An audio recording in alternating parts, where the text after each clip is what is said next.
welcome back to another episode of This Is My Bourbon Podcast. I'm your host, Perry. With me this week, you know him as the Whiskey Mutant, but you might also know him as the man, the myth, and the legend. It's Eric Smith. It is I, your dirty, filthy, sexy co-host. Okay.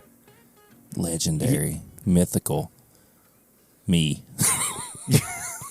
Legendary Mythical Me is another really good album title. I'm just pulling them out tonight. I'm pulling it out. I love that, man. I love it. Pull it right out.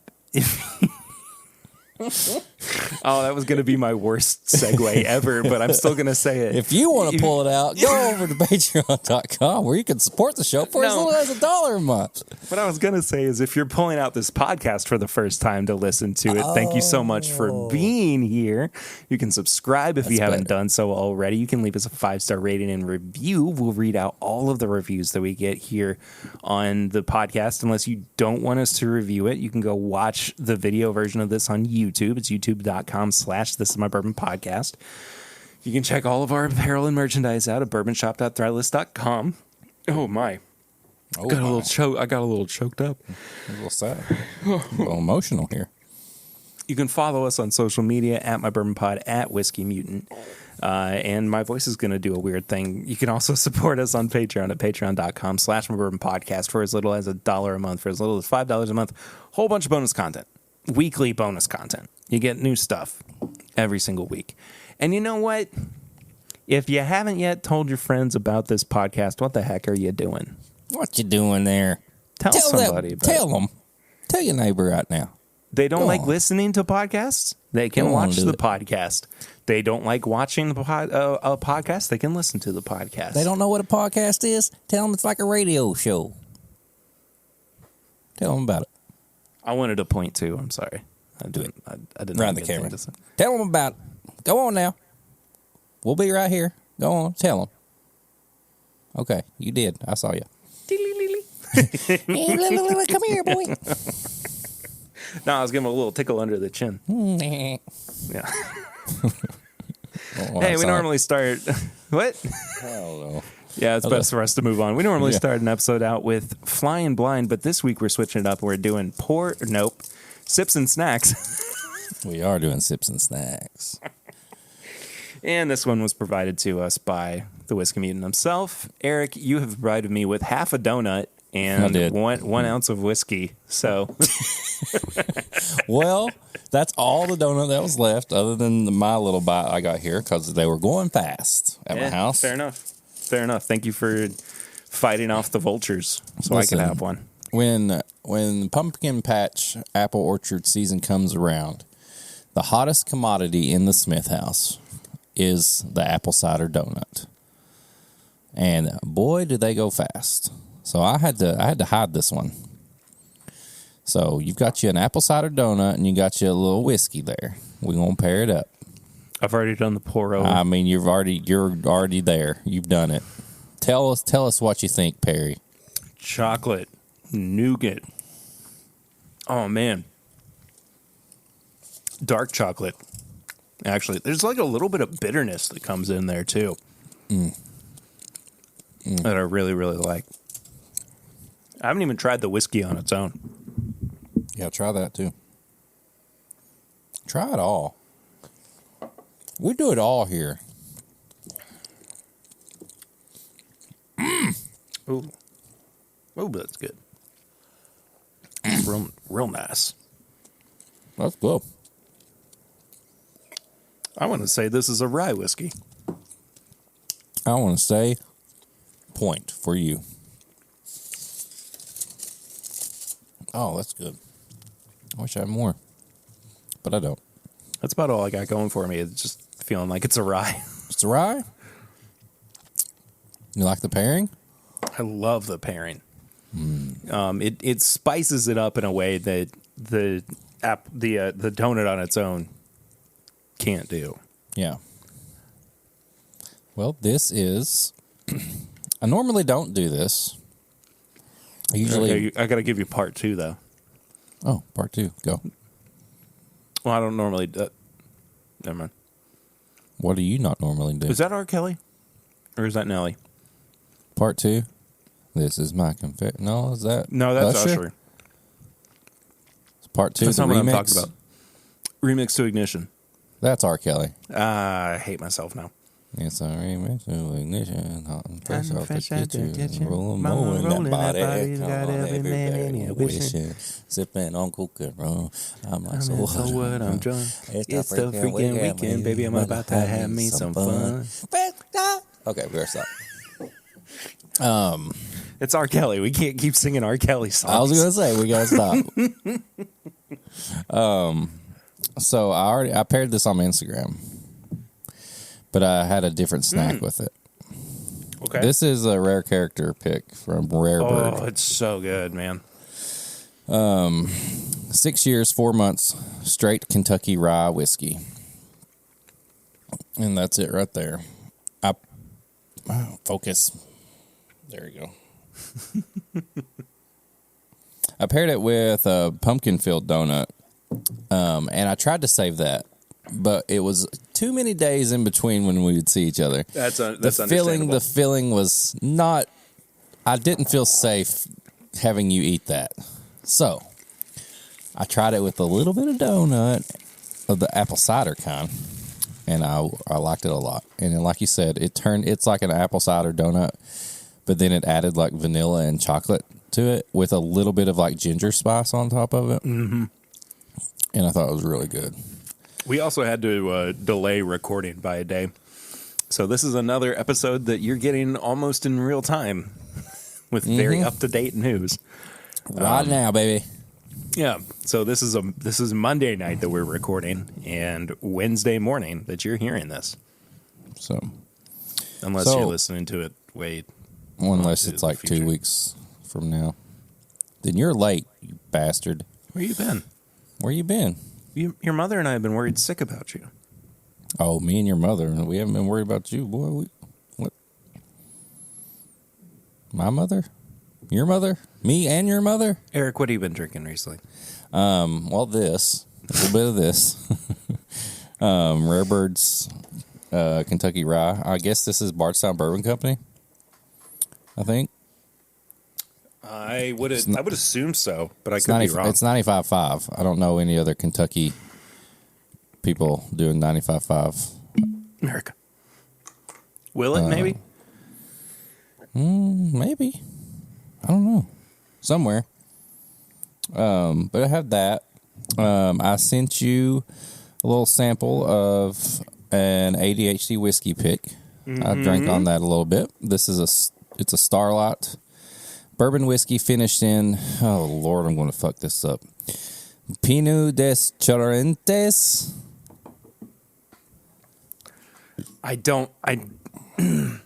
Pinot des Charentes. I think you were very close with it. Okay, but look at the color on this thing. Like it's dark ridiculous. as hell. It's incredible, man. Really I'm excited to get into it. I'm going to get into it here in a minute as we're going through our news too. So I got that, and then I had a little hard cider at the apple orchard, the pumpkin picking. Yeah. From one of the local hard cider places. They have a little kind of off bar at the apple orchard, and it was really good. It's really good. Wise Acre? Wise Owl. Maybe There's it is owl Wise on Owl. it. Yeah, Wise Owl cider.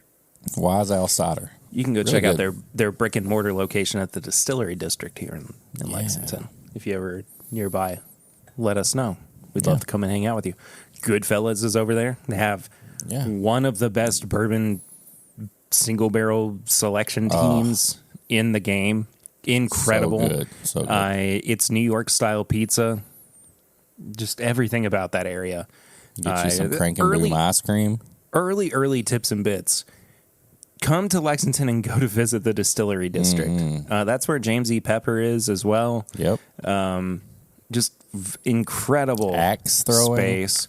There is axe throwing over there. If you come on the weekend as well, there is a music venue that is right across the street that you can go. I mean, and they usually have really, really good bands that come through as well. During COVID, they were doing outdoor concerts, which was a lot of fun.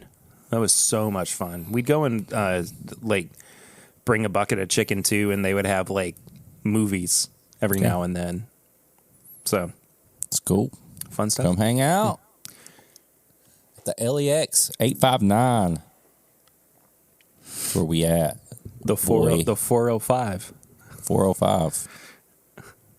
What's the 405? 40, like our area, our zip code, man. Oh. Like the beginning of it. The beginning of it. Like the 859. Well, that's our area code. Got hoes there. Different ones. Well, I've been drinking a few different things.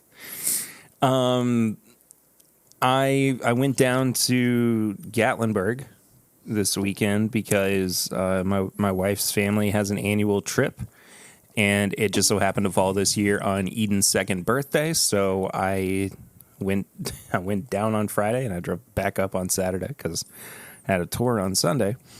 But that didn't stop me from making a couple little detours and bringing some stuff along the way with me. Ooh. And that included, and you'll see this on my Instagram at this point, Smoke Wagon Uncut Unfiltered, Turkey 101, which as I was buying that bottle, I realized I hadn't bought a bottle of it in way too long, probably about a month and a half or two at this point, which that if you know anything about me, you know that that bottle does not last very long around here. I can take no more. I keep on coming back to you. Hey, yeah. That's what you do. That's what I do. Yeah. I also brought Benchmark Full Proof along with me, just something a little bit higher proof so I could go to sleep a little bit easier. But I also grabbed a bottle in the middle of friggin' nowhere, Tennessee, that I gave you a sample of. I have it right here. If you wanted to pour it up. I'm going to. It's a Knob Creek pick. Baby. From an off-the-beaten-path liquor store in Tennessee. It's called Maples. That would be a good name for the liquor store. Off the beaten path. Oh, that'd be a great name for it. Yeah. Or but no, a bar. It's called Maples.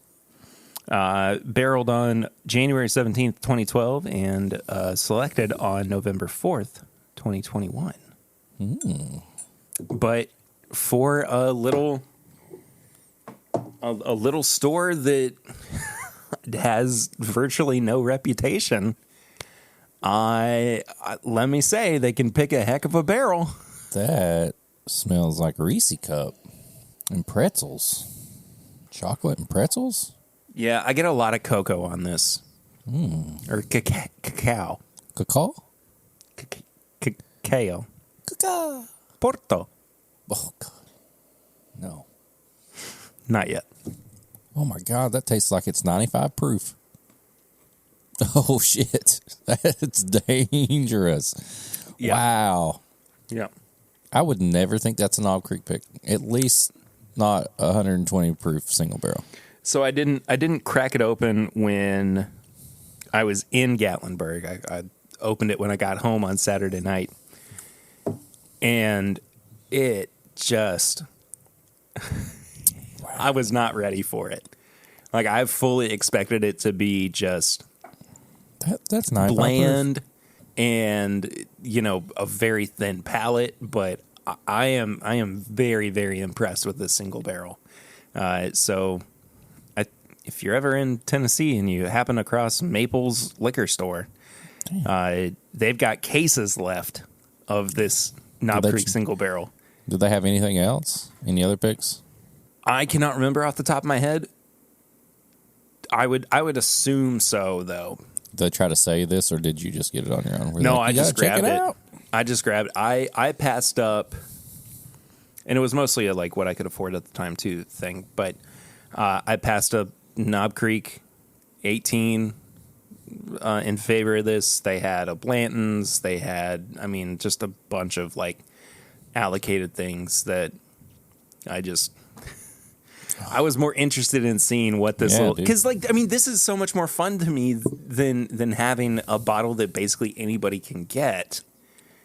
And in this case, I mean, how many people do I know that are going to come across this liquor store, right? So it just made more sense. And it was $50 a bottle. They done it right. I walked out of that store with a bottle that cost me less than $55. That normally anywhere else would have been about $70. Yeah. Ridiculous, right? Yeah. I mean, I looked at it and I said, there's no way that I can leave without getting a bottle of this. And I mean, if I had been able to, I would have dropped back by and gotten another one. And by God, you walked right out with it. And I'm gonna see if they can ship a. I'm gonna go buy another case. I just might. I don't think I'm gonna make that drive again. The drive was exhausting. But because I was in Gatlinburg too, I did a moonshine tasting. Oh yeah, baby! At the Sugarlands distillery. Sugarlands. And I actually tried their Roaming Man Rye for the first time. And I had 3 different versions of it. One was unaged rye. It was at 100 proof. One was a 4-year-old rye. I think it was like 4.5-year-old at 100 proof. And then the third one was their newest release, which was 108 proof, and it was about 5.5 years old. And I was blown away. I was blown away by a moonshine company out of Gatlinburg and the rye whiskey that they were putting out. I mean, they knocked it out of the park. And I think, I could be wrong, but I think you can only get it there or at, one of their locations. And it's $50 for a 375. I know that sounds like a lot, but we also paid that for, the Wild Turkey. What were they called? Saffle. Yeah, the Saffle and the I can't even remember the name of it. I know which one you're talking about. I don't remember. I never get that other one. Old Rippy. Old Rippy Old was in Rippy, there. and then there's one more. It started with a B. Ever been to Old Forge in Pigeon Forge? I have not. It's pretty good. Yeah. They have some good cocktails and stuff. They'd make their own whiskey there. Bond and Lillard. Bond and Lillard. There we go. Bondage and Lillard. Yes. Well, batch 2 of Bond and Lillard was really, really good. That first one was not great. I've got some left, I'm pretty sure. I think I tried the first one and never got any more, so I just kept getting the first one wasn't great. I mean, of course, Saffle is the best one out of those 3. Yeah, for sure. But on its own, the batch 2 of Bond and Lillard was great. I don't think I've ever had Old Rippy, though. And if I have, it's been a really, really long time. I had a Pappy 10. Old Rippy. Yeah, I know. Old Rippy Van Winkle. Pappy 10. Yeah. I know. man. I know. Anyway, but while I was there, I also tried this liqueur, which actually pulled up as our first bit of news. You got to try that? I got to try this while I was there. It was made at the Sugarlands distillery. The Lego My Ego Nog. I want that liqueur.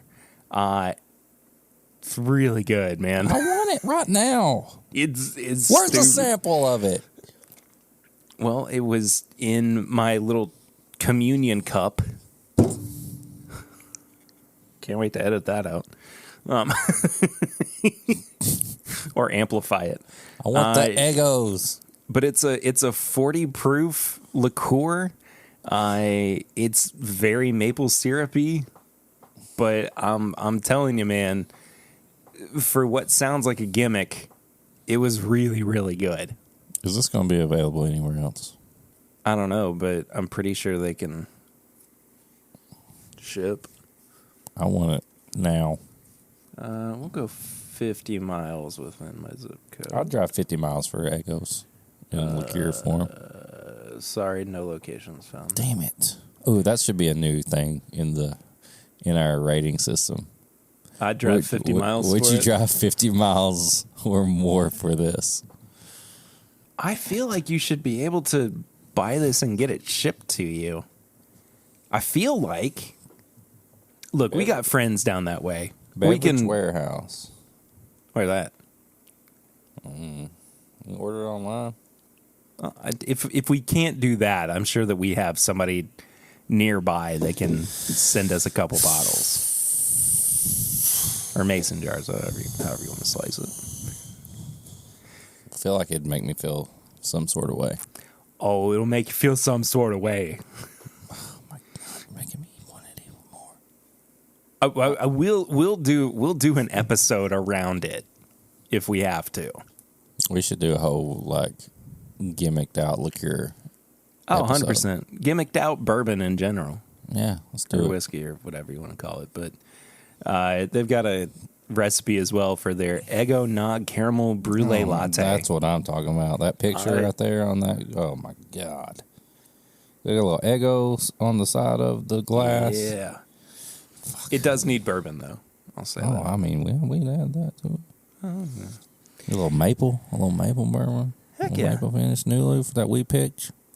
Yeah. Can't get any more sold out. Motherfuckers. I want to move on to this next one.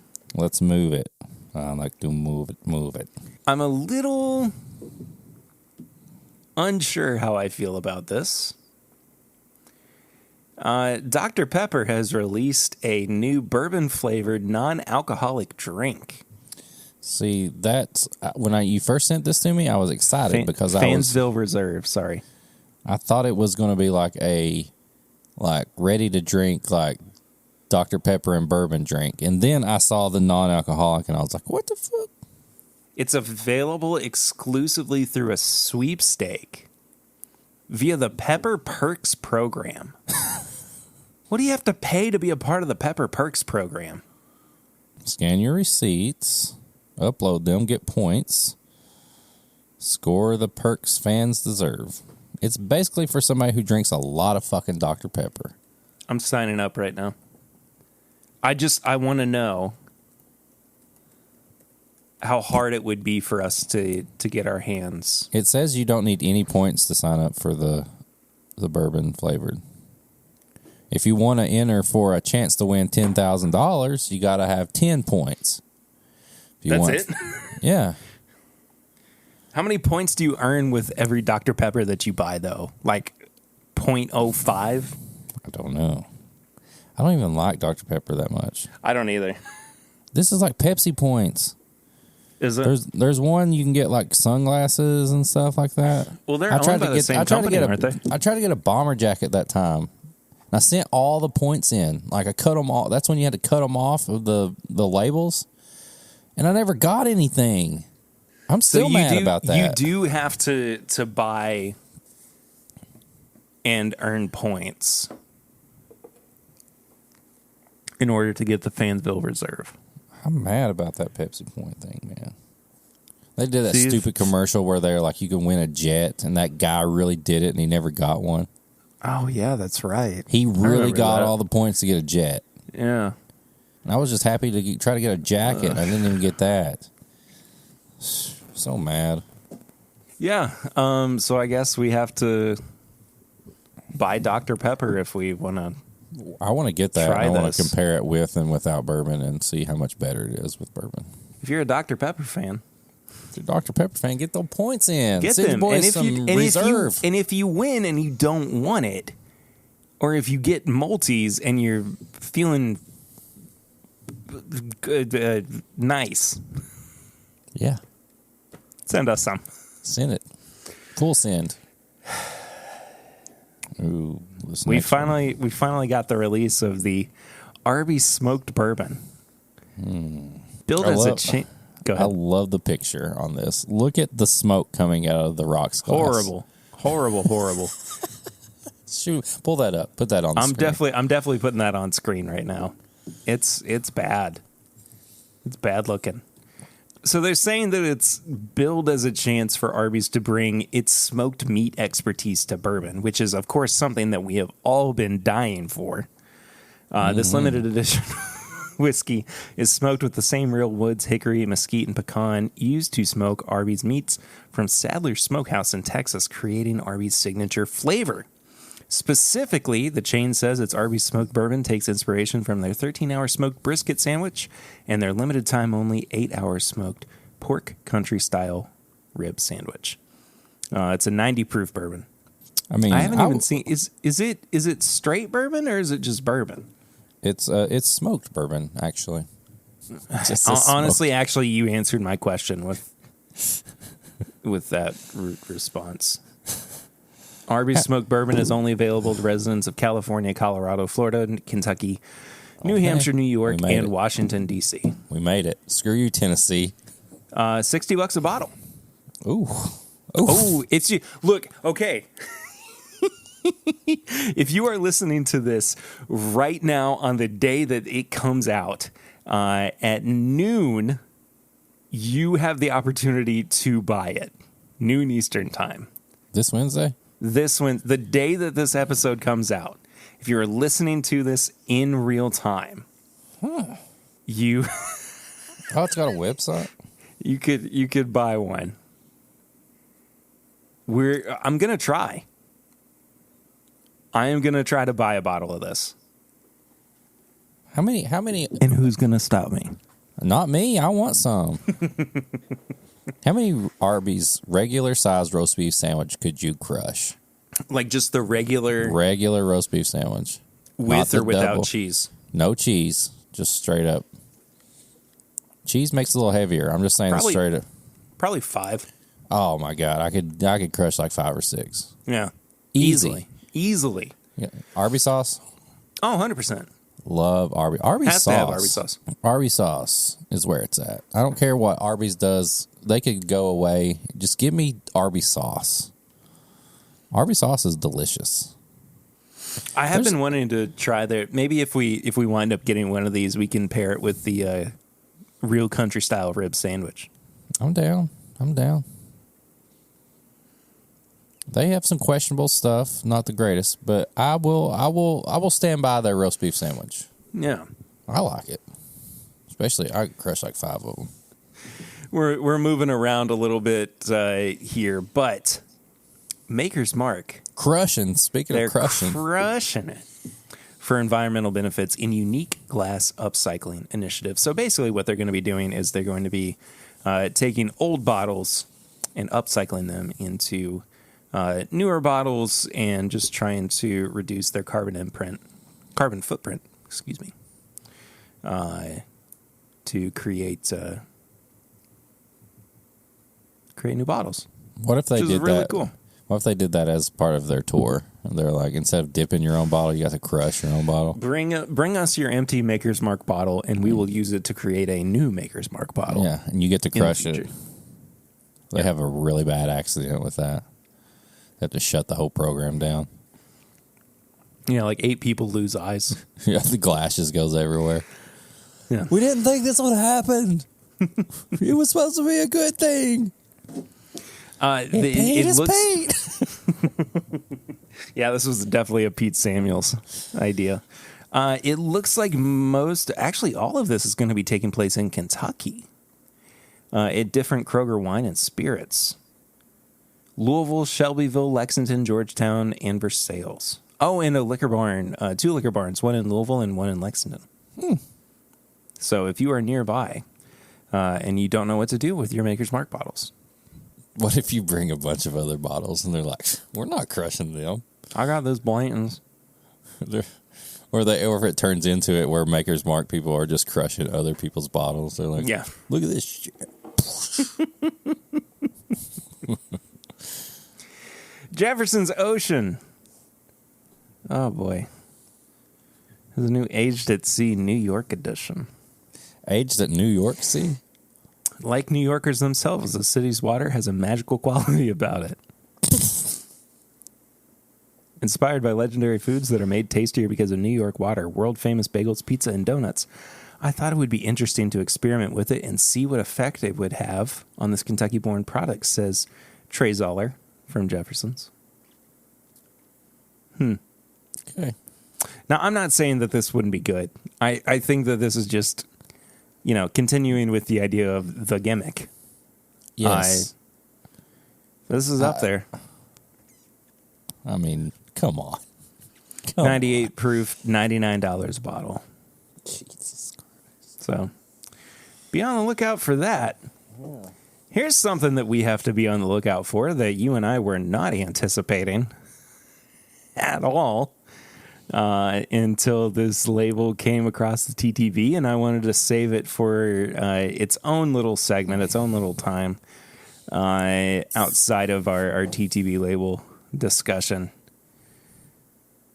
Somehow we have already gotten the new label for the next Wild Turkey Master's Keep release. Oh, have we? Rum finished. Finished in Jamaican rum casks. It's going to be called Voyage. 10 years, 106 proof. You and I were talking about this a little bit earlier in the day.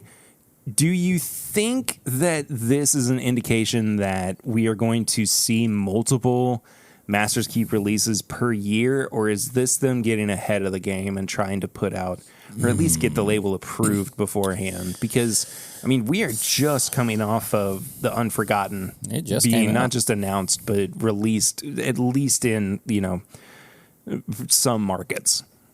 I don't know. I want to think that it's just going to still be the same, and maybe this is just an them getting, like you said, early start on it, because I like Master's Keep being a once-a-year thing. I feel like if it's not, Master's Keep is not going to be as special as I normally think of it if we get more than one. And I'm already a little nervous about this one, because this just seems like, I don't know, like a rum finished. I'm not the biggest rum finished fan. I'm just nervous that it's not going to make me as happy as the other ones. I'm just nervous about it. I'm nervous. I understand. I get it. Nervous. I'm not as nervous as you are, but I still want to know. I mean, I think that what we keep kind of running into with Wild Turkey is the excitement of us all kind of going, ooh, what if? Yeah. Like, what if they did this? What if they finished it in that? What if it was at, 125 proof or things like that. Yeah.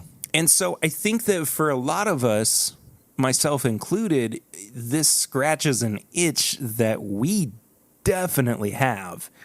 Just having to know what this could possibly look like. Right. And I think for me, at the very least, where this kind of discrepancy is going to start becoming more obvious is what it costs. Like, once we actually find out how much it is. I'm assuming it's going to be the same, right? Probably 200. Well, but what is the same anymore with Master's Keep? I always expected 175 to 200. I feel like that's what it's been the past little bit. But it's increased in price. Oh, so right. You're saying, over the past what if it's couple like of years. 250 or something like that? Or what if it's cheaper than Unforgotten? It's just it's a lot of speculation right now. But I'm excited for it. I can't wait to find out what this is going to be like. I'm excited and nervous. I totally get it. I'm more nervous that if we start seeing it more often and it becomes something they're pushing out even more, which not necessarily a bad thing if it's always good, but you just don't want to see it turn into like something that you're like, well, it's not like the Master's Keep that we used to have. It's, you know what I mean? Like, It's one of the few things that each year that it seems to be always good. I don't know if I share that sentiment because Master's Keep has changed every year. Yeah, but I'm saying if they make more of it. Oh, sorry, I missed that point. If they're if they're not like taking that full year to like think of something like new and different, like are we just going to see kind of like something like recycled again, like because we got to put out 2 a year or something like that? I don't think so. I don't think that's ever going to happen. I think that we're going to see one of two things happen from Wild Turkey. We're either going to see them catch up to everybody, which I think they are trying very hard to do right now in terms of trying what other people have done innovatively and seeing what happens with Wild Turkey products. Whether it's finishing or doing a boo rye or, things like that. Wild Turkey has always been just a little bit behind other distilleries. So I think that this is just another way of them proving that they have their head in the game, but maybe not at the same pace that everybody else does. I see this as a win. I'm looking forward to seeing what this is. I don't think that this is going to wind up being a multi-release per year thing. I'd be really, really surprised if it did, honestly. That being said, Wild Turkey has been able to up production over the past couple of years, so it's possible that they could be hedging their bets a little bit and doing some experiments. I don't know. I don't have a definitive answer for this. I just hope I like it. That's all I want. I just want to like it. I understand. I want to like it. I want to like it, and I don't want it to be really expensive. It's going to be about $200. Probably. At least. We are continuing to see as well support not only for flood relief in Kentucky. This is the July flooding that happened this year, but also for the horrible hurricane that passed through Florida. I mean, really up through the Atlantic coast just last month, Hurricane Ian. And one of those ways we are seeing is the Copperworks Kentucky Flood Relief and Copperworks Hurricane Ian Relief. This is an American single malt whiskey from Washington State, non-age stated, 98 proof, $90 a bottle, 255 bottles at the Copperworks Distillery and Tasting Room and at Copperworks distilling.com. I think it's awesome that this is a Washington distillery and they're doing something to help other states. That's pretty awesome. That was my first thought as well. That it's nice to see help coming from all across the land, I guess. Yep. But I do think that this is a good reminder as well. Despite the fact that there is a new crisis to recover from in the form of Hurricane Ian, the recovery from the Kentucky flooding a couple months ago, that is not over. No, it's still ongoing. It's still going on. Gregory has to drive 30 minutes just to get her mail. Oh my gosh. Yeah. Does she have like the road up to her house? Yeah, now? She can get to the house and everything like that. Okay. But there's been so many things destroyed that still, like, the mail, like, is 30 minutes away. I mean, there are still people who are being added to the death toll. Yeah, they're still finding as people. Well. Yeah. So it's an ongoing thing, and there was the Kentucky Rising concert as well last week with Chris Stapleton, Dwight Yoakam, and Tyler Childers, and I mean they raised a couple $1 million something like that. And good stuff. Good stuff. Good to see people helping out, for sure. We're going to talk about a couple of TTB labels before we get to our interview for this episode and the review. A new label from Few Spirits, Serial Killer, Straight Rye. But cereal spelled. I was wondering when your one spooky was going to hit, so you didn't wake everybody up. But cereal spelled like the breakfast item. Dude, that label's badass. I love the label. Guy with a sickle, little bowler hat. 93 proof. And not seeing an age statement on it as of yet. But I really do like that label. Sweet. Whistle Pig Farm Stock Rye, bottled in bond. Okay.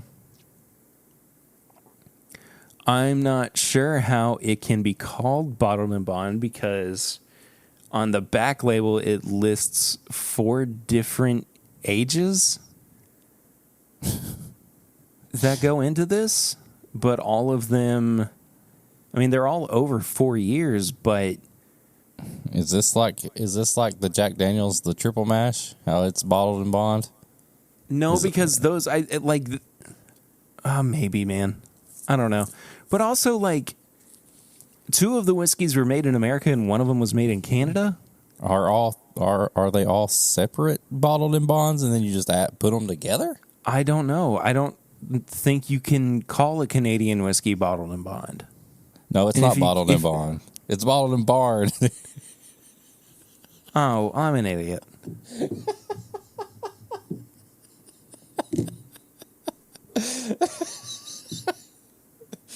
Oh, got them. They got us.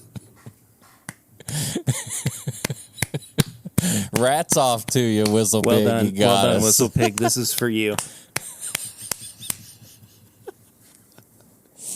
Oh. 86 proof. Yeah, Shit. of course it's not bottled in bond. Oh, shit. Yeah, I'm That's just good. an idiot. That's good stuff. That's funny.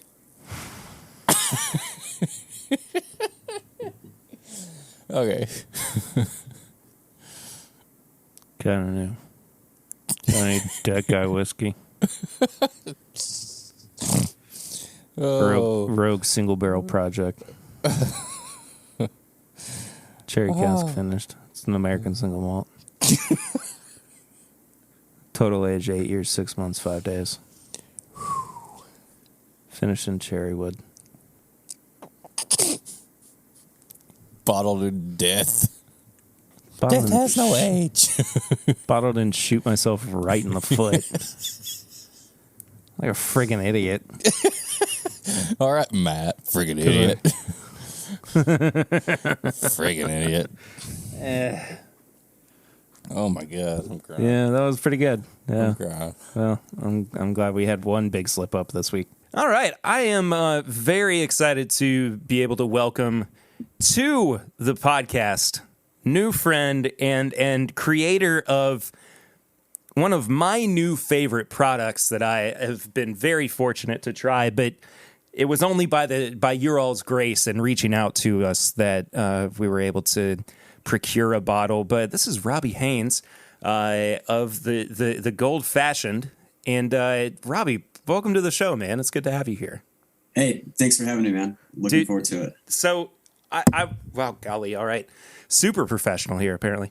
But I want to start off just by talking about, before we even get into what goes on behind the scenes of creating this product, but just immediately the presentation of this bottle and this almost like Art Deco kind of medallion that you guys have incorporated into it. I mean, it's so eye-catching. Everything about this bottle, including the box that it comes into, really does stand out. Who was your lead design, your head of design behind the creation of this packaging? It takes an army. We worked with a really brilliant cardboard engineer out of New Zealand called Matt Bogust from Think Packaging. He really helped us with the box. We were trying to create like the most considered, thoughtful packaging experience for folks. Something that was, just as special as what was in the bottle. And then we worked with a couple of great designers out of Chicago called Mighty Few, Adam and Ian. And they really did a fantastic job of kind of elevating the graphic identity of the brand to match the product as well. So can't take a lot of credit for it. Just fortunate to have the opportunity to work with really talented people. Being a graphic designer myself, I always try to find, the way to at least identify and celebrate those folks who, have created the packaging for it. So shout out to your team. I'm putting it off, even though I really want to get into it. But I do want to talk about the inception behind the Gold Fashioned and where this project kind of started conceptually for you and your team. Yeah. So pre Sunday's Finest. Well, let me go back. Pre Sunday's Finest. I started out in the hospitality world at a great bar in Chicago called the Violet Hour. Which, is known for making, world-class cocktails and delivering a like really high quality, special consumer, experience for folks that come in. So I come from that world behind the bar. After putting in, a good number of years there, transitioned into the production side. And launched with a friend of mine, Jordan Tepper. We launched Apolog Liqueurs, an all-natural liqueur company focused on bringing kind of unique regional ingredients to bartenders that they could use to make elevated riffs on classic cocktails. And we were really big on transparency, listing all the ingredients, really open about our production process, things like that. Our sourcing is really important. And for a few years, life was great. We were focused on-premise bars and restaurants and really just giving folks tools to use to get, creative. And then 2020 happened and the on-premise business slowed down overnight. And we had a little bit of time to kind of rethink, come up with some new ideas, and we saw, I think, some opportunity in the ready to enjoy space, and thought it would be an interesting exercise to tease out what it would look like if you set out with a really simple North Star to make the absolute best ready to enjoy cocktail possible that folks could, bring into their home and enjoy with their friends or families, and that was kind of the impetus for the Gold Fashioned. We knew we wanted to do something spirit forward. And I've always loved the Old Fashioned. It's kind of, the people call it the first cocktail. But it's also it allows for a little bit of creativity in the individual components, the spirits blend and then the bitters. And we thought that would be a good cocktail to explore. And we set off down the path to create the world's first quote unquote, like luxury ready to enjoy cocktail. I think that you definitely hit the nail on the head with it, your journey towards this, with the end of the final product, as it were. And I don't want to spend too much longer not sipping on it, because it is sitting in front of the both of us, and it's been a couple weeks since I've had any of it. And I was saying too before we started recording that everybody that's had it so far that I've shared it with, they have truly, truly enjoyed it. And it just goes to show that, too, I mean, as important as, you know, the whiskey that goes into it is, as far as an old fashioned is concerned, the craft behind, you know, the bitters and making sure that every ingredient is top notch, top tier. It really does matter. And so you guys had a very interesting selection of bitters and different ingredients that popped into the making of this bottle. Yeah. You know, the bitters. So I felt like the bitters were the opportunity to give the cocktail like some unique personality and character. And we, again, you know, kind of focused on sourcing just the best inputs for this cocktail possible. We said, well, what if we try to source the world's most exquisite spices from the 6 inhabitable continents, which at first we were like, that's crazy. But, you know, we started reaching out to some folks, putting some feelers out there, and we're able to, you know, find some really great saffron from Herat, Afghanistan. There's another Chicago-based B corporation called Rumi Spice that's, you know, vertically integrated. So we were really confident that everything was going to be ethical and thoughtfully sourced. We worked with a gentleman named Rod Marcus at Rare Tea Cellar in Chicago. He's a fine spice purveyor, and he hooked us up with, you know, some grade A Tahitian vanilla beans that were, you know, 12 inches long and as fat as your finger. Some single origin Ecuadorian cacao, Seville orange peel from actual Seville, Spain. And then we got French gentian from the French Alps. So we went all out to kind of create, you know, these really beautiful bitters. And, you know, with a cocktail this simple, every single ingredient has to be like awesome, because there's nowhere to hide. There's nothing to hide behind. Yeah.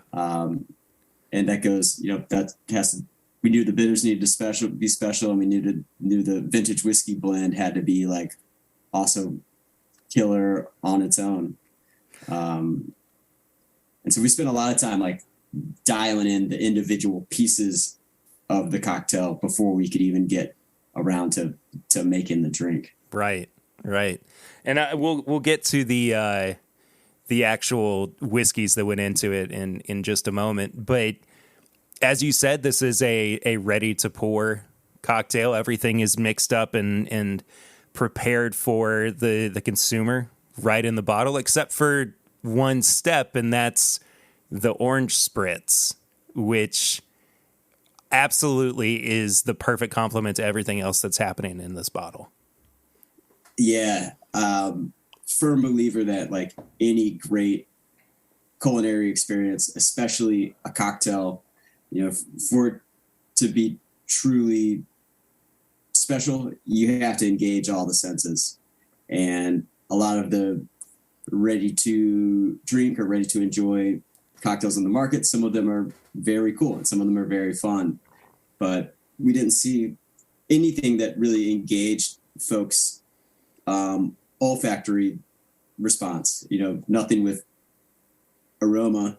Right. And we wanted this to be as good, if not better, than the best old fashioned you would get at your local, you know, craft cocktail bar.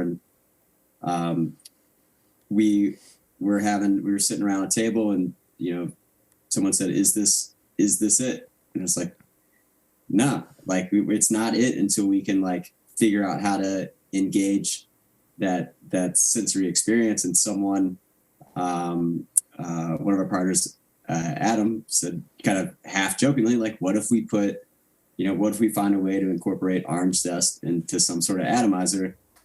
And I think we kind of laughed and then stopped and we're like, oh, what if? Yeah, exactly. That might be it.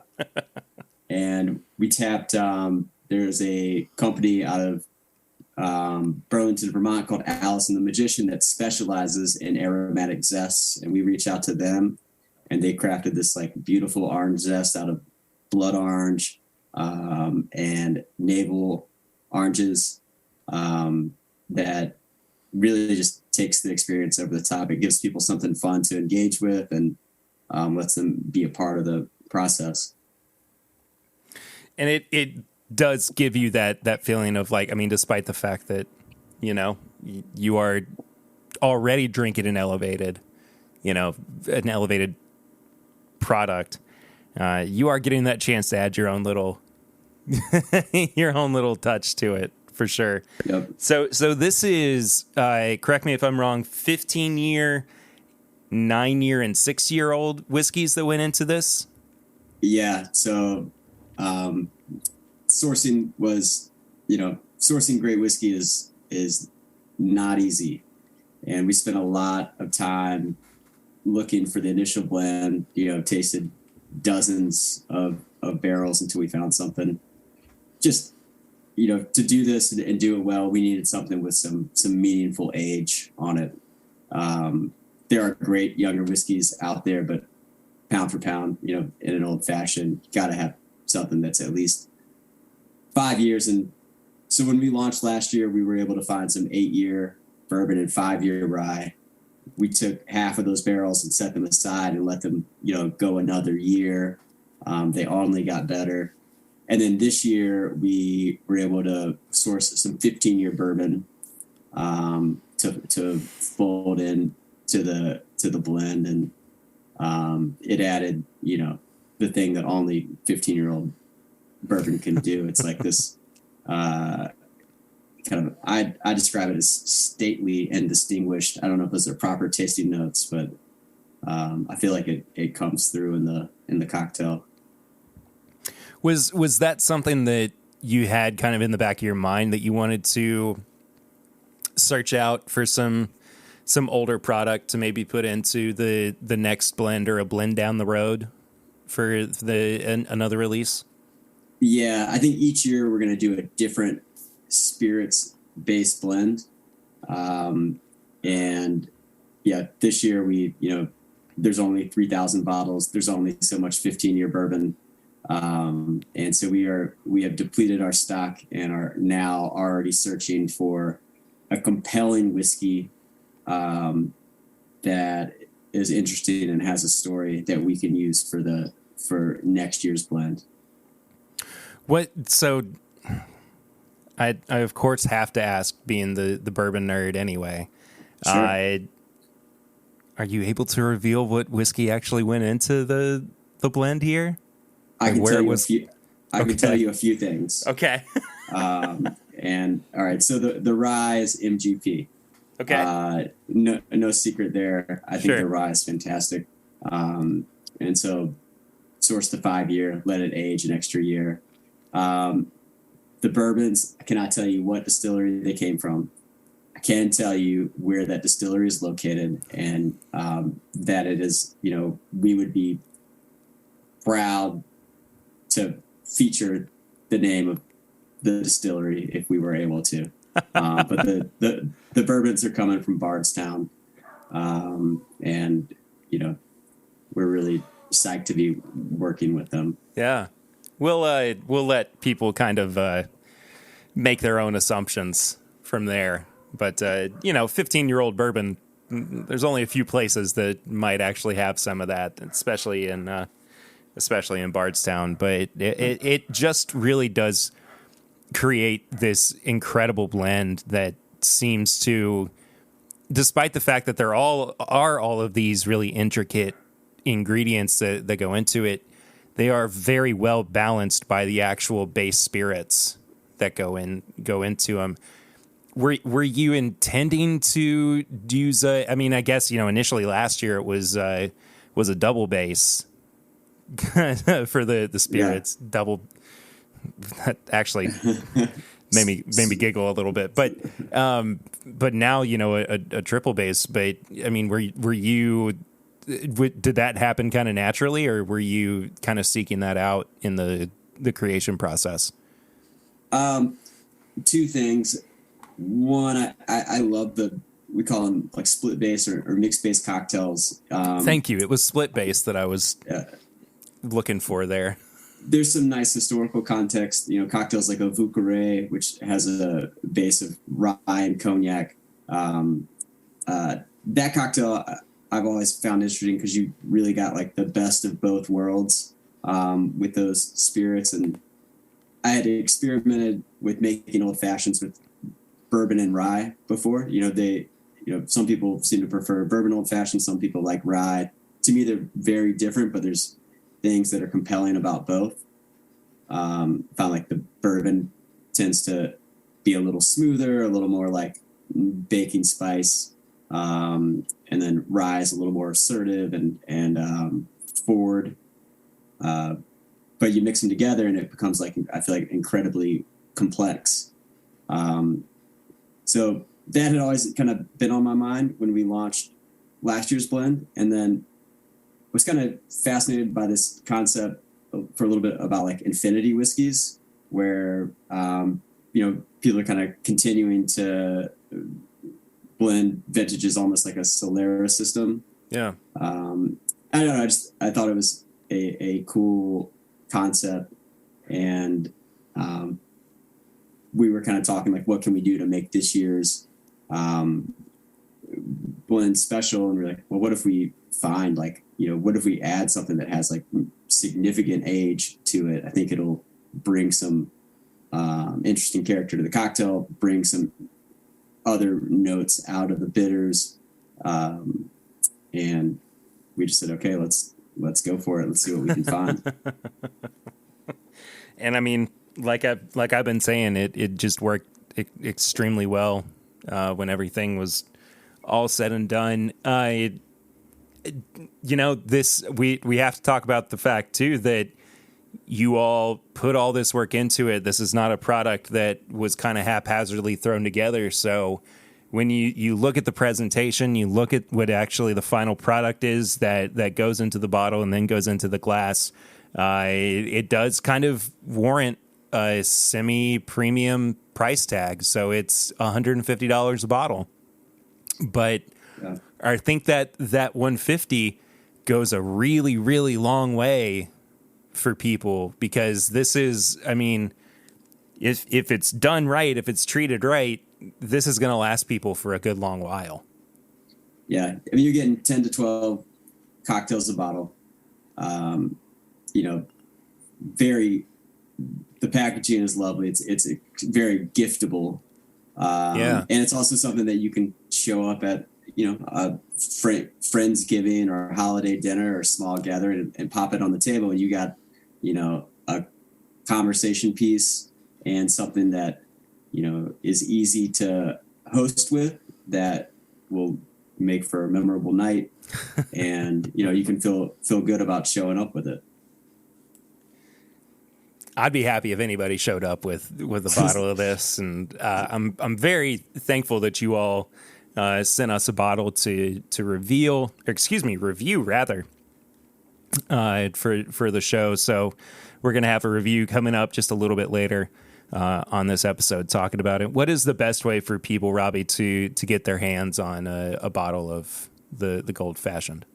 While we do work with some great retailers, the easiest and most efficient way for folks to get their hands on this cocktail is through our website, sundaysfinest.com. You can order a bottle and it will show up at your doorstep, which is amazing to think that we live in an age where that's possible, but it is. And so we're doing it. I can't be mad about it. Robbie, thank you so much for sitting down with me, man. Everybody, get you a bottle of the Gold Fashioned. Worth every penny of it, I believe. But we'll put some links in the description for the episode as well, so people can check out more of your all stuff. But again, thanks, man. I appreciate you.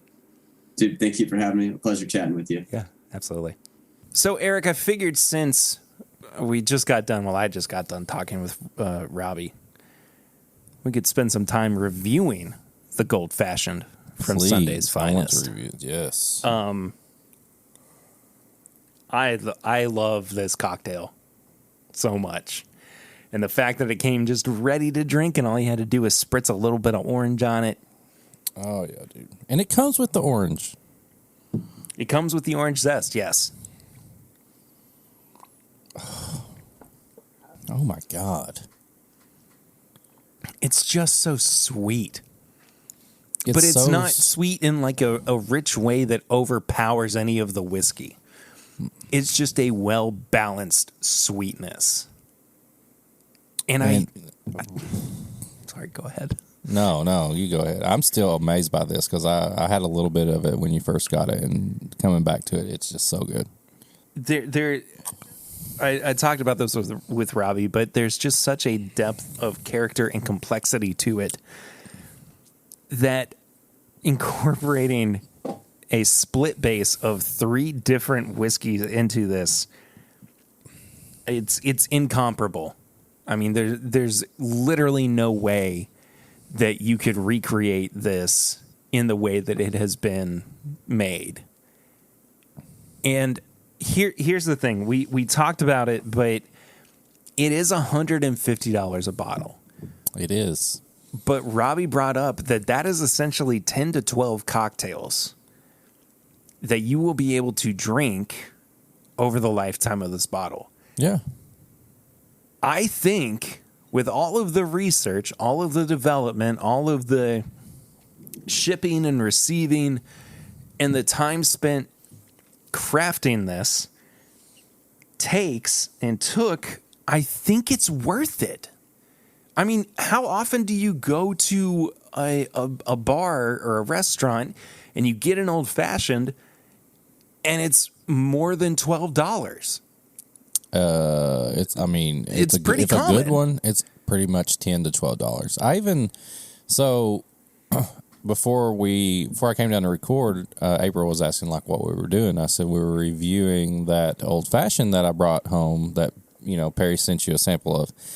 And she was going on about how much she liked it because that's her cocktail when we go out. Mm-hmm. She'll drink a lot of other stuff, but her main one is old fashions. And she said, and I told her how much it was, and she was like, well, that's not bad because when we go out, my old fashions cost at least $10. And I was like, yeah, you could just, you could get at least what? How many old fashions out of this thing, do they say? Or what would you say, 20? 15? 20? More, maybe? Depending on how much you pour? Yeah, maybe like 20-ish. I mean, that's crazy. Yeah. No, that's a great deal. And it's one of those things that I think was kind of born out of the ingenuity too, and Robbie talked about this a little bit, that it was developed during the pandemic, but that thought of like, well, I can't go out. Yeah. Or here's what I would be spending if I did go out. But like even still, this brings it to another level. No. I mean, am I wrong in saying that pre-bottled or not, this is the best old fashioned we've ever had? One of the best old fashions I've ever had. I mean, I can't imagine. Definitely pre. I mean, there's hands down nothing I can think of that has been anything close to tasting this good. That's pre-made. Nothing. No. And I mean, I would have to really think about an old fashioned like in some like special something blah blah blah that would be better than this. This tastes like an old fashioned, but you can taste the age in it. You can taste the oak. You can taste the whiskey, and that is one of the biggest complaints that I have with an old fashioned made in a bar or a restaurant, that everything else overpowers the whiskey unless it is made with a higher age, higher proof product. Now, this is 42.2%. Thank you. So 84.4. 84.4 proof. So, I mean, this is exactly what I want from a bourbon cocktail, too. I want it to be spirit forward. I want it to be higher proof. And I want it to be accessible. I think that is really, I mean, despite the fact that I have this laundry list of things that I want from a particular bourbon cocktail, I don't think that this is inaccessible for people who don't drink bourbon, or at least have little experience with it. You know what this would be awesome for is when you said that, if you had this and you had a group of friends over that don't normally, like you say, drink bourbon, and you gave them this, and then you went into what is part of this cocktail or pre-made cocktail, and then you poured them a neat pour of something to be like, hey, listen, like, now try a little bit of this because you just love this, aged old fashioned. And that's the thing. That's what April said when she tasted it. She was like, this tastes like we're at a bourbon tour, she said. It tastes like we're in a rick house. She said it's got this barrel and tobacco note in it, but I'm also still getting my old fashioned because she's not wanting to crush some bourbon or anything. She wants the old fashioned, the sweeter part of it.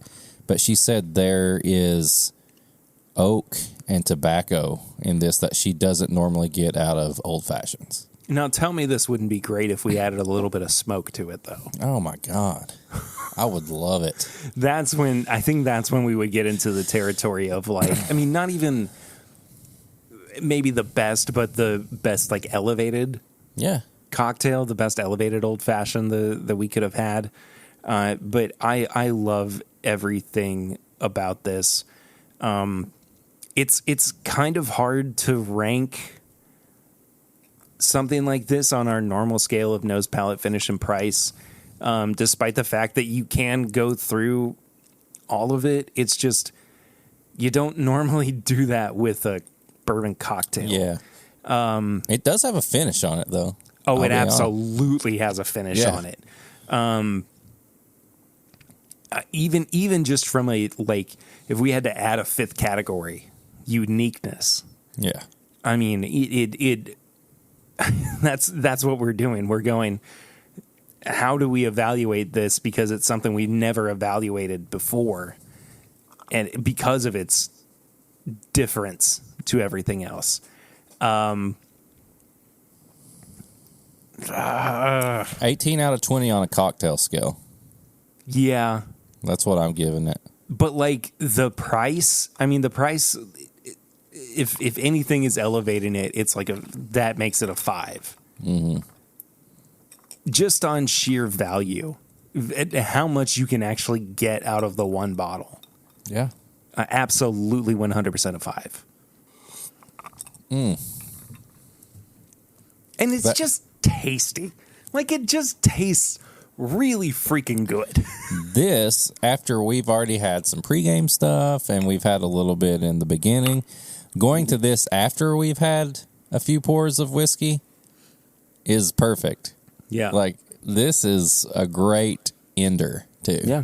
Like, you could start with this, too, but based on tonight, like, that's a great way to finish. Oh there's so good. I have to be honest. If I can get my hands on a bottle of this, like, actually buy one, or if I see one, I am picking one up. Yeah, it's a buy all day. Yeah, for sure. You said 18 out of 20. On a cocktail scale, 18 out of 20. I'm saying 19. There you go. I mean, I don't know quite what would push me into the perfect 20 out of 20 category, but look, if we have to invent a new, a new thing so that we can throw this on our list at the end of the year, best cocktail that we've had, best pre-made cocktail. I mean, this is easily number one. Heck yeah. Yeah. That's the best one I've had that we've tried. Oh my gosh. Remember when we had those cubes? Oh my gosh. I forgot about those. Oh God. Oh, demolishes the cubes. I mean, they're not even on the same level. No, those two things are not even close to being on the same playing field. And, like, I want to do a video or a live stream or something where I compare different levels of old fashions. Like, do the the carry-on cocktail kit, do that sugar cube, do everything kind of made at home and muddled together, and then have this be like the fancy, expensive version of it, and just blind myself with it, because I'd just be curious to find out what I know what this one tastes like. Yeah. I don't know. There's that oak. I know what this one tastes like. I mean, you can tell that that's special. Like, even for a cocktail, like, you can tell. Especially if you're somebody like that's probably listening to this who appreciate bourbon and rye and whiskey and stuff. You're going to be able to tell that this is something special, because you're going to be able to taste the age and how much they put into this by using quality, like higher aged bourbons and stuff like that. Yep. I don't really have anything else to say about it. You got this much left. Other than if you see one, grab one. But that should be your answer right there. You see one, grab one. Look at the picture. Look at the video. Ugh. I don't have any high proof hot takes this week. Do you? Honda needs to chill and make their cars easier to work on these days. Yeah, that's fair. Because my knuckles and my hands are hurting really bad, and I was only changing the battery in my wife's car. It should not be that hard to change a battery. I thought you said you were changing the oil too. I did. That's fine. It was the battery that hurt my hands the most. Yeah. Because I had to take about 5 things off just to get to the battery. It's ridiculous. It was pissing me off. Pissing me the hell off, Honda. So big Honda, if you're listening, make your cars easier to work on. I had a 91 Acura Integra that I could do everything to, and now I got a modern day Honda. Fucking can't even put the gas in it without something crazy having to happen. You jerks. Yeah, you filthy, no good, you baddies. Dirty old Hondas. Also, you've made a pretty good car. We've not really had any issues with it. So. Every Honda that I've had, every Honda that has been in my family, freaking drove it to the ground, man. Pretty much, but also within like the first 100,000 miles, the compressor has gone out on every single one of them. I don't know what it is, but and this has been across many years of Hondas from 2005 up until the mid-teens, mid-2010s. Every single one of them have had the compressor go out. No idea why. Maybe it's just Honda creating parts that are, going to expire at some point. What is the term Ritter, for that? It's the Ritter curse. Maybe it is the Ritter curse. What's the term for that though? Like Apple does that with their iPhones.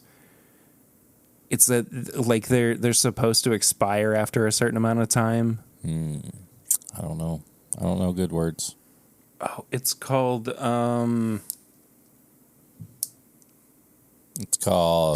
planned obsolescence. Oh fuck! I never even heard of that. Or intentional obsolescence or something like that. Like it is supposed to at some point stop working because that's how it was built. That it wasn't supposed to last forever, so that you have to move on to the next iteration of it, or get it repaired or whatever. Yeah, I think it's planned obsolescence. I think that's what it is. But somebody will correct you if it's not. I'm sure they will. What about tips and bits? Do we want to start off? Tips and bits. By a song, apparently. Do we want to start off with the thing that we did homework for? Yes. This is my Bourbon podcast. Watched a little film called Terrifier. Perry, what did you think of Terrifier? I really enjoyed it. Yes. The acting is not like out of this world amazing. I did have a little bit of an issue with some of the pacing and the plot threads throughout it, but was there even a plot? I mean, essentially, yes. That, you know, these people get caught in the trap of this killer, and others wind up being, you know, roped into the web of it all. Listen, don't take selfies with a killer, okay? If you see a killer clown in a pizzeria, don't take selfies with him. He's going to get pissed. He's going to saw you in half from your vajayjay down to your face. That's a tips and bits. Yeah, this movie's not for everybody. No. It's very, yeah. So when you assigned me this homework, was it because you knew that people were reacting to the second one the way that they are? Because if anybody doesn't know, the sequel is out right now, and there are reports of people like fainting and throwing up and having like nervous breakdowns in theaters watching the sequel to this movie. When I suggested it, it had just came out, the second one, so there wasn't even a lot of talk of people fainting and doing all this stuff. Yeah. It was primarily me had just recently watched it because I knew the second one was coming out. Oh, and okay. I knew in my heart, in my horror heart, that Perry had not watched something probably close to this. With some of the kills, I'm like, I don't think he's watched something like this. Like more of a independent style, gritty, just scary. Like, I mean, at times it's just, you're just worried what he's going to do next. Like the anticipation of how is he going to kill this person? You're like, oh my God. Like, you know what I mean? But I don't find it to be completely indifferent from a traditional slasher movie. Right. But the only thing that is different is that this is ramped up in terms of gore and blood. Right. That's what I'm saying. Like it and when I looked it up last week, the word that was used was splatter horror. And I mean that is exactly what this is. There is a lot of blood that splatters and flies out throughout the movie. But I don't know. I don't feel like this is a horror movie that people need to take as being so different from Friday the 13th or Texas Chainsaw or even Halloween. Like they all kind of fall under that same umbrella. But I mean, if I guess a better metaphor would be that they meet in the middle of the Venn diagram, but they just are slightly different versions of each other. So how do you feel about clowns? Do you think clowns are scary? Because this, for the listeners or the watchers, this is Art the Clown, and he's our killer. And he is a talented man. He's talented. Oh, he's great at what he does. He's talented. I mean, he can sew. He can make wigs. He can become a woman. He works out. He's got very strong legs. He can smash people's heads with his feet. Mm-hmm. He can even use a gun. This motherfucker rolls up here, sawing people in half, and then he pulls out a gun. Now, okay. That is my one complaint with him, that he has all these tricks and he is maniacal, and then all of a sudden he just pulls out a gun. Like he never. But he's got a bag of knives and stuff and weapons. Of course, he's going to have a gun. He's going to show off his skills. I don't know if it's an and he can drive thing. A truck. I don't know. And he can pretend to be a baby. I feel like the gun was a bit of a cop out. You think so? Because he was so brutal up until that point, and then all of a sudden, he's just got a gun. He's a clown, though. I think that's the one weapon most clowns would have, a gun. Maybe. Puts holes all in that lady. He really, really does. Did you see it coming that our brave girl in the beginning would not be the brave girl in the end? No, I didn't. Yeah. No, and I think that was my biggest issue with the plot and the pacing of it all. That, sorry, spoilers for this movie, I guess, but it was the main brave girl's sister winds up being the disfigured person in the beginning. In the beginning of the movie. It was strange. I didn't. It's not that it like I didn't like it. It just didn't feel as earned. You know what I mean? As it could have been if I love how serious this got. I love how serious we're getting into this. This is how I watch movies anymore. I love it. The fact that you watched a lady get sawed in half, hanging upside down, and that's not my biggest issue with the movie. It's my. I love it so much. I love that we're having this conversation. Yeah. And he pooped all over in the bathroom in the beginning, in the pizzeria. And I totally forgot about that. The guy had to clean it up. Oh man, I forgot about that.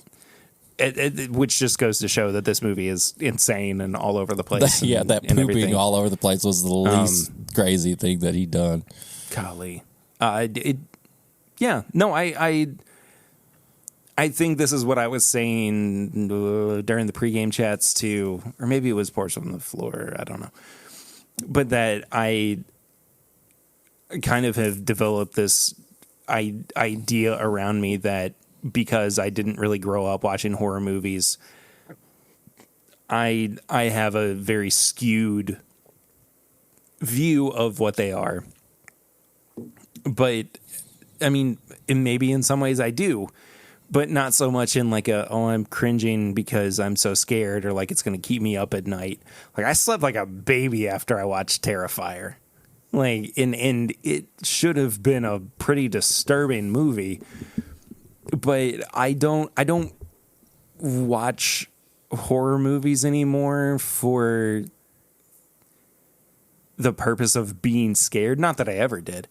But I watch them now because I find them immensely entertaining, and I have so much fun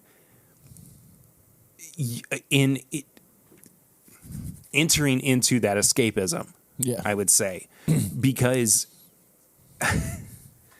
I don't see myself in any of the people in horror movies, and like I can kind of transpose myself into, sci-fi or fantasy or, rom-coms or whatever. And like, that's just something that I've kind of trained myself to do because that's what I've grown up watching and what I know the best. But I don't find any characters within, and maybe I just haven't seen the right one that has, twisted my brain in the wrong way. But I haven't found anybody that I've been like, yeah, I relate to that character yet, because they're all so stupid. They're all so dumb. They're just dumb people. Like, they don't make good decisions. They are, I don't know. I just don't, I don't have much of a connection to them as characters. But I also haven't maybe been chased by a psycho clown yet to know what they're going through. It's possible. Yeah. Possible. Yeah. But I mean, like, I had a lot of fun with it, and I really want to see the second one. Oh my God. It's 2.5 hours long. I know. This one was like an hour 20. And it's like $1 bajillion more in budget, and it's about 10 years older almost. Yeah. So I bet it's amazing. So after I got done watching Terrifier, I felt the need or desire to watch more horror movies, and I figured I may as well watch ones that I hadn't seen. Most out of control before. Ever. Well, so I was in Gatlinburg, as I said before, on Friday night, and Lucy's cousin selected 2 movies for us to watch. The first one was The Velocipaster, which I thought was so funny. And like just very much in line with my sense of humor, where it's just kind of like it honors and loves a particular thing, but it's not afraid to make fun of it at the same time. You know, and that's very much what the Velocipaster does. But then we also watched Llamageddon after that. Oh my God. Have you seen that one? No, I've seen Velocipaster. I've not seen Llamageddon. Llamageddon is free on Amazon Prime. It is basically one camera shot movie. It is as low budget as it can get. And it's about an alien llama that comes down and starts terrorizing this group of teens, and it's really bad, but it is so much fun to watch. But then I got home, oh Lord, and I was trying to chase that high, like that. And I feel like I feel like I've corrupted you to a point to where I need to reel you back in after what you told me you watched. Well, but it's not that I need guidance, because I know where I need to go now. I think like you're going down a crazy hole. No, Barry. I don't want to go. I don't want to go back down this hole. Throw me the rope. Build a stairs. Build. What have I created? Hook into my shoulder and pull me right up. I don't care. And I really don't want to spend a whole lot of time on it, but I watched The Greasy Strangler, which is hands down. I'm going to give you 1 minute. I'm going to give you 1 minute to pitch The Greasy Strangler. Okay. You don't have to pitch it to me. You got to pitch it to. Oh no, I know. Just let me know. 1 minute now. So it's a movie about a father and son duo who have their own walking disco tour in, I think it's Philadelphia. I also think I'm wrong about that. But they're not really functional with each other. And all of a sudden, there's a woman who comes into the mix, and Janet becomes a sense of, or a source of tension between the two main characters. We've got Big Ronnie and Big Braden, father and son respectively, and we see a lot of very absurd humor along with some very grotesque nudity and a lot of male genitalia. It's a very strange movie that if you like Tim and Eric, and I think you should leave, might even make you cringe a little bit, but it does remind me of Napoleon Dynamite. Perfect. What are the chips made out of? It's so gross. What? Oh, there. Oh my gosh. I'll give you an extra 15 seconds. And this isn't even like trying to sell people on it. It's just like there's this scene where the first group of tourists are all staying at the same motel, and there's one guy who puts $1 into the vending machine for a bag of potato chips, and it doesn't come out, and they start going back and forth on what the potato chips are made out of. And it just, I don't even, it's not even that funny, but it killed me.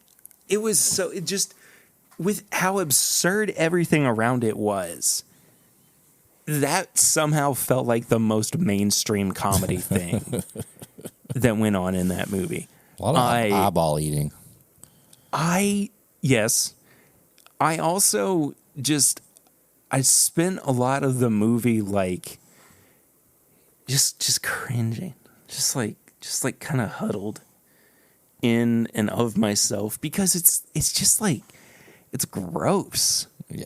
It's a lot of grossness and just unclean nastiness, and I don't, but it's like I didn't hate it, but I also really didn't like it.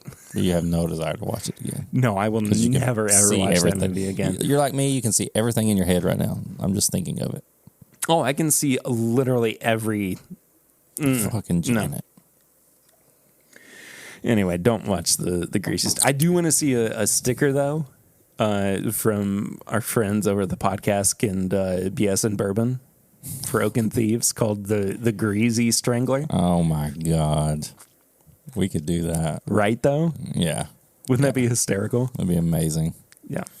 So, I'm gonna go back to Terrifier for a second. Check in with Mikey Whiskey Morgue. Yes. What did Whiskey Morgue have to say about Terrifier? Whiskey Morgue says, a nod to the 80s slasher genre, Perry, and puts art up there with the best of killers. Art is completely unpredictable, although the kills are amazing. It's the tension building up to them that are the most creepy. Noted the iconic pizzeria scene when he pretends to be a baby, toying with the Vicky, who is hiding in the closet wearing cat lady's scalp and breasts. Yes, he cuts a person's breasts off and he wears them around. Damien Leone, I think is how you say it. He's the director and writer. Started as an FX specialist, and it's clear with the details in his kills. Whether you appreciate gore or not, he pulls off some of the most epic scenes in FX. The ending morgue scene is cool because it suggests there's something supernatural about art. I'm sure they explore this more in part 2. There's almost no plot, which oddly works because everything else was executed so well. And he paired... Mike, you and I have very similar opinions of this movie then. And he paired this with a Penelope Canadian select. Interesting. So it's the perfect accompanying pour because they are all also a success story about talented people putting everything they have into something they believe to make it happen. So nice. I also wanted to give a Morgue minute. Thanks, Morgue, for your minute. Whiskey Morgue. I also wanted to give a shout out to our new friend, Ratchet Ramak. I don't know. Who sent me a message on Wednesday after we made our joint post about the new episode. She had no idea, but she thought that my Funko Pop was Whiskey Morgue and that yours was me.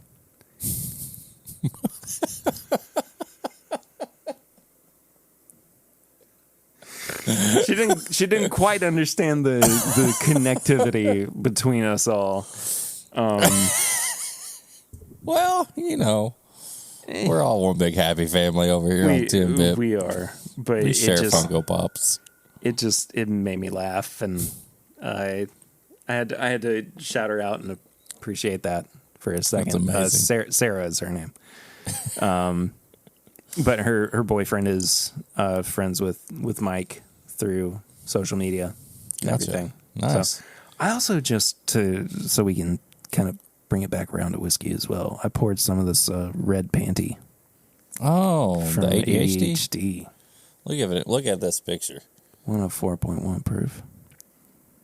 That's just... I didn't know he had abs like that, man. He really has been working out. Dude, he's killing it. He looks great, too, by the way. Look at that. Yeah. He got an Ascot award on this.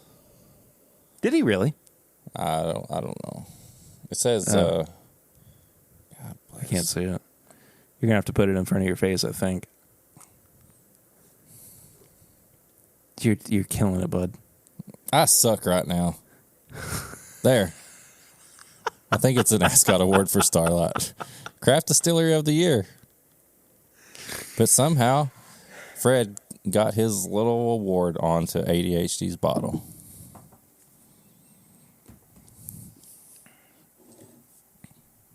Oh, that's good. Yeah. Oh, it's really good. I got to pair that one with something. I thought about candied bacon from OBC. Mm-mm. No, you know what you should do? Okay. What you should... No, sorry. I'm on it. Well, it wasn't... I'm sorry. I didn't mean for it to be that aggressive. I'm just giving you shit. I was thinking, actually... their fried oysters. See, I don't like oysters. You can have that one. I'll do a takeover. You know what we should do is one day we do a takeover for each other's Instagrams where we post, not as if we were the other person, but we post I know something. what you're saying. Yeah. And we do stories and everything on each other's pages. You'll probably lose a few followers if I take over the Tim Bip Instagram. Yeah. They'll be like, oh my God, this guy's ruining whiskey too. Why is he wearing that hat? Oh, what? He's got sunglasses on. Wearing that crazy hat. Where'd that hat come got from? To go. Is this Nightmare Why is he on telling Elm me Street? I need to? So what's our before we get to wrapping up? What's our homework for next week? Oh, you didn't come prepared? Well, I thought we were going to do Strangers too. Oh yeah, we talked about it. If you don't want to do that, I got another one. No, let's do. Should we do just 2 or 1 and 2? We can do 1 and 2. Let's do 1 and 2 next week. All right, Strangers. Yeah. I had talked about having Emma as a part of that, but I don't know. Maybe if you that's can get her happen. to write some notes down, just like we'll add them with Mike's notes. Just a little quick rundown of her experience with it. Yeah, I know she's very tired of talking about that movie though, because that's her claim to fame. And when I brought up doing a commentary of it, she was like, she's kind of like. She didn't think that it would be as much fun as we did. So, well, maybe we just talk about it and we tell her what we think, Emma. I think it'd be fun if you and I recorded a commentary for it at some point too. Heck yeah. Well, if I showed up to Eden's birthday party wearing that mask, dude, I was dressed like her. I would lose my mind. That would be the funniest thing in the world.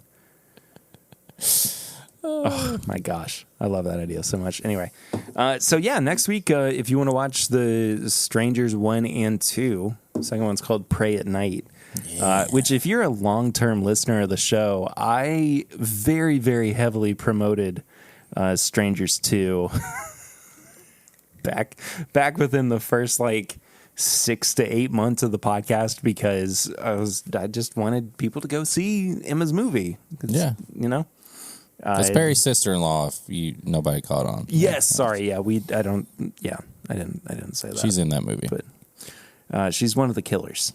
Yeah, and she's really, really good.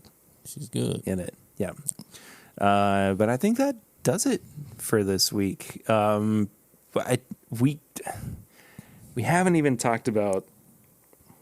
Dang it, we haven't even talked about the She-Hulk finale or Werewolf by Night. But I feel like when we come back after spooky season, we just a very tiny little spooky. We got to break down everything that's happened. I've got new anime that's come out. I've listened to some podcasts. I got it yeah. But I feel like we got to keep the horror theme going. But Werewolf by Night falls into that category. True. I mean, yeah, we didn't get to talk about that. Maybe we should, and I need to, keep getting caught up on the classics, I guess. But I'll do either won't talk about it or I'll do a very quick real good, not good, whatever next week. Yeah. But maybe we can take some time next week to talk about Werewolf by Night. Yeah. Which have you watched any? I loved. I liked it too. I have some thoughts on it. I don't think. Yeah, no, I do too. But I had a really, really good time with it.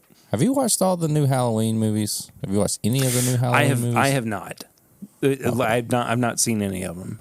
But that is that's the homework I'm giving myself over the next couple. I was going to say the last show we could talk about. The new Halloween, for sure, because the new one just came out. If we have time to watch them all, or you do, I still have to watch the last one. It just came out. It's on streaming. They went straight to streaming, but it's also in theaters. I've heard it's not great. Yeah, well, probably not.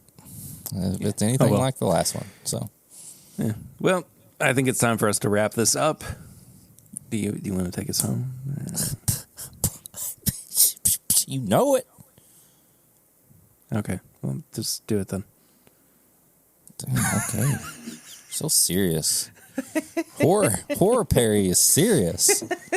Golly. I turned into a movie reviewer when I started talking about things. I was like,